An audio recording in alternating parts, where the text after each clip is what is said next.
Salut tout le monde, je m'appelle Alex, j'ai 36 ans, je viens de Gatineau. La raison pour laquelle j'ai décidé de me filmer aujourd'hui puis de vous parler de rupture amoureuse, c'est que je suis moi-même au beau milieu d'une rupture amoureuse. C'est la quatrième à laquelle je fais face dans ma vie. J'ai été marié, j'ai passé à travers un divorce. C'est strictement basé sur mon expérience personnelle. Je ne détiens pas de diplôme en psychologie ou dans un autre domaine connexe. Je m'intéresse par contre beaucoup aux relations humaines. J'aime beaucoup ça parler avec les gens, savoir comment ils se sentent, essayer de les aider. Il y a environ un couple sur trois qui se sépare aujourd'hui, donc il y a plusieurs personnes qui sont prises dans ce marasme-là, dans cette situation-là. Donc on va essayer de voir ensemble c'est quoi les causes, c'est quoi les conséquences d'une rupture amoureuse, pourquoi qu'on se sent comme ça vient de où. Puis mon but vraiment c'est de vous faire sentir que vous n'êtes pas seul à vivre ça. Je sais qu'il y a beaucoup de gens qui n'ont peut-être pas nécessairement les ressources ou les outils pour cheminer dans tout ça parce que c'est un processus qui est extrêmement long.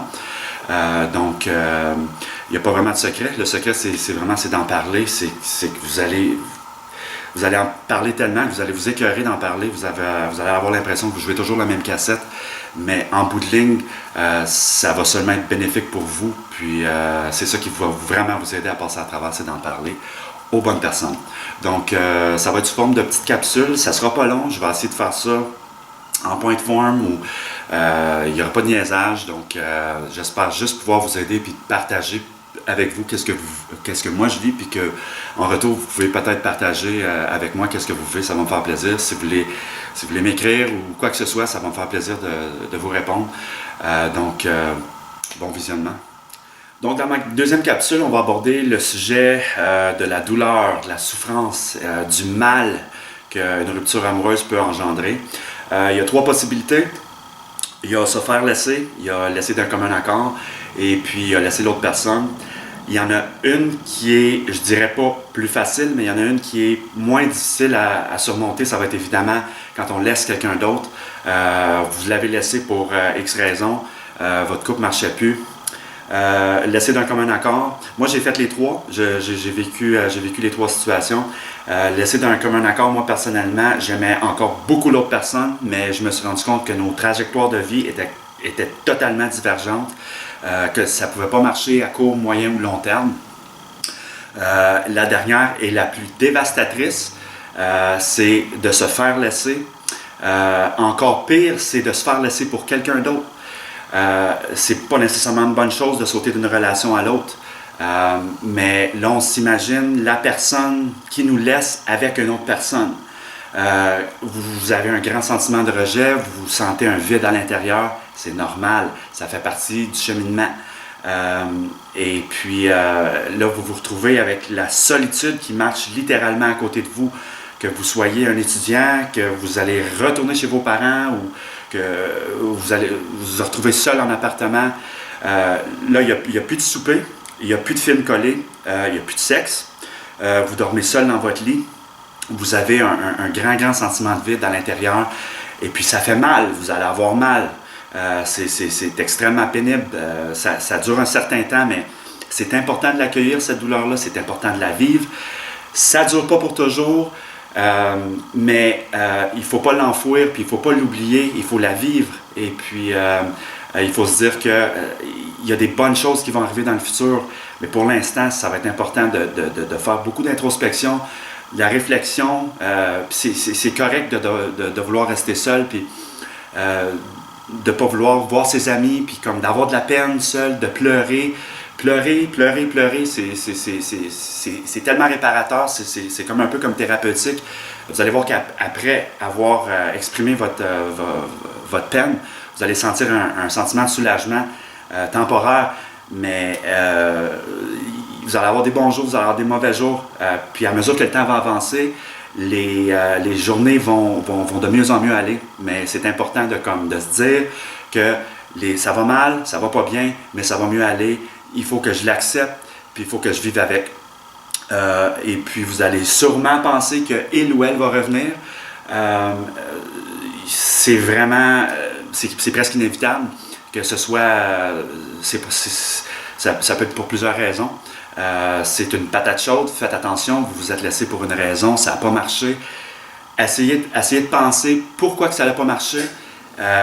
Puis pensez le contraire. Si ça allait bien, puis vous étiez encore ensemble, ben il y a une raison aussi en arrière de ça. Donc, si vous vous êtes laissé, c'est parce qu'il y avait des choses qui tournaient pas rond dans votre couple, dans votre relation. Donc, encore là, il y a une grande réflexion qui s'impose. Donc, dans ma troisième capsule, on va aborder les causes et les conséquences d'une séparation.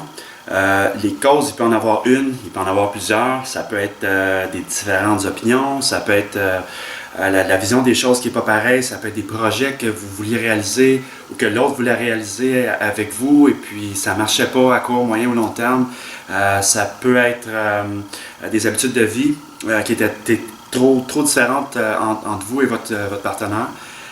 Ça se peut que la personne avec laquelle vous avez rompu n'est plus le reflet de la personne que vous connaissiez au début.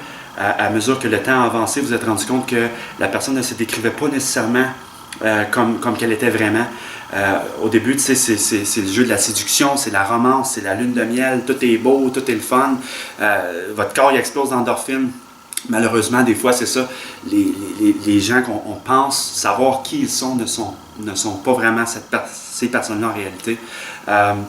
Les premières émotions qu'on va ressentir, c'est de l'anxiété. Moi, je me souviens, ma première rupture amoureuse, quand la personne m'a laissé, je ne savais pas c'était quoi de l'anxiété. Ça m'a frappé comme un train. La distraction au travail, vous allez être distrait. Vous allez avoir une grande perte d'estime de vous-même. Moi, ça m'est arrivé. De l'incertitude, vous allez avoir de la solitude. Il y a aussi des réactions physiques. Perte d'appétit.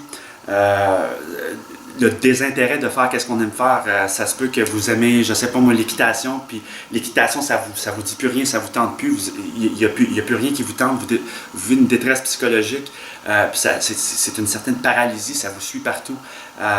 Vous allez peut-être sombrer dans l'alcool, vous allez sombrer dans la drogue, faire des cauchemars, vous allez mal dormir. Puis des fois, ça se peut que vous rêviez à cette personne-là dans vos rêves, puis là, vous vous réveillez tout croche, puis votre journée est toute fuckée à cause de ça. Vous allez peut-être faire l'erreur d'aller voir sur Facebook, vous allez aller voir son profil, vous allez vous demander qu'est-ce qu'elle fait. Moi, je l'ai fait, puis la plupart des gens le font. Vous êtes très, très discipliné si vous arrivez à ne pas le faire. C'est un pas en arrière quand on fait ça, parce que moins on va voir l'autre personne, que ce soit une image, que ce soit une vidéo, que ce soit n'importe quoi, le moins possible.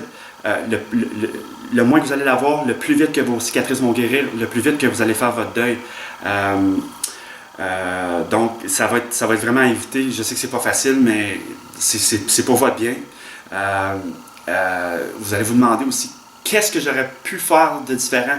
Est-ce que j'ai trop fait ça? Est-ce que j'ai pas assez fait de ça? J'ai-tu été assez attentionné? J'ai-tu été assez gentil avec cette personne-là? Est-ce qu'on faisait assez l'amour souvent? Est-ce que j'étais là assez souvent pour elle ou pour lui? Vous allez vous remettre en question beaucoup, beaucoup, beaucoup. Ça, c'est normal. Parce que vous avez un sentiment de culpabilité là-dedans. Vous vous culpabilisez d'une certaine façon dans la façon la relation s'est terminée. Vous vouliez probablement pas que ça se termine de cette façon-là, mais il y a eu des causes, il y a eu des conséquences qui ont fait en sorte que la relation ne marche plus. Si vous avez des enfants, vous allez peut-être devoir expliquer à vos enfants pourquoi cette personne-là est partie.